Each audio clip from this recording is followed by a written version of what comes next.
СМСлар күп. Бик күп. Хәбәрләр төрле. Бер радио тыңлаучыбыз язган, Ират акчаны эшли белү генә түгел, хатын-кыз ул акчаны тота да белергә тиеш бит әле дигән.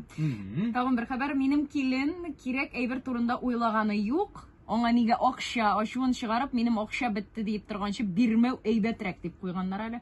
Бу инде ир белән хатын арасына керү шикеллерәк була бураймы? Хәерле көн Булгар радиосы.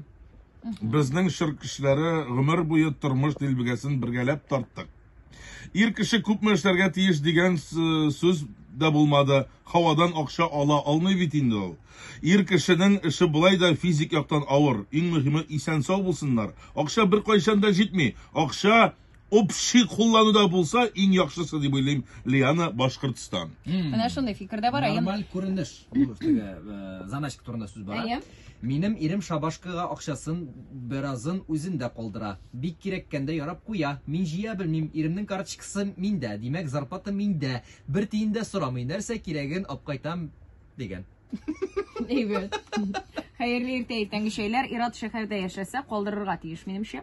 Ничә сум хезмәт хакы алганын тормыш иптәшенә әйтергә тиеш дигән. Ир кеше бер тиенсез калырга тиеш түгел минемчә. Хәзер хезмәт хакы карта белән бит күбесен әйтми яшьләр. Менә шуннан тавыш чыга да инде дип куйган бу адан Сәрияпа. Аннары әйтик, гаилә бюджеты бар бит инде, банк менә төп банк, әйме? Кайбер гаиләдә ул банк күп очракта дип әйтик, хатын-кызда.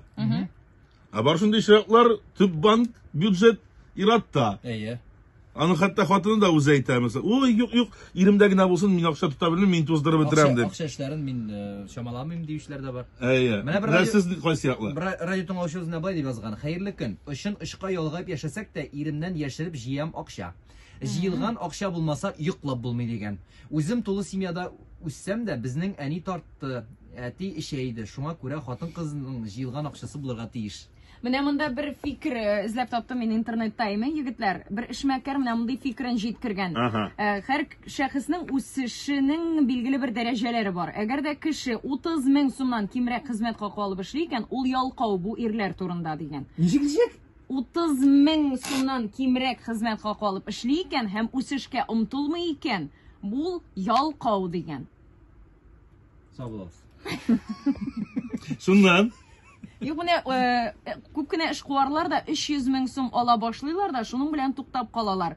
Тик булай ярамый, үз көчеңне ачып җибәрергә кирәк һәм һәр вакыт үз эштә булырга кирәк. Гаиләдә ир дә, хатын да эшләргә тиеш дип саныйм диген. Була бит әле ул шундый гаиләләр, Ират эшли, тик хезмәт хакы барыбер хатын-кыз күбрәк ала.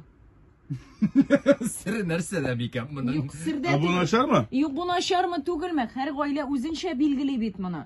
Менә мәсәлән, хатын эшли ниндидер бер оешмада һәм аның яхшы гына хезмәт хакы бар, әйме? Ират та эшли әлбәттә, тик аның хезмәт хакы аныкыннан күпкә кичерәк. Юк, теге Москва сезам не верит фильмындагы шикелле, тегендә төп герой бит инде.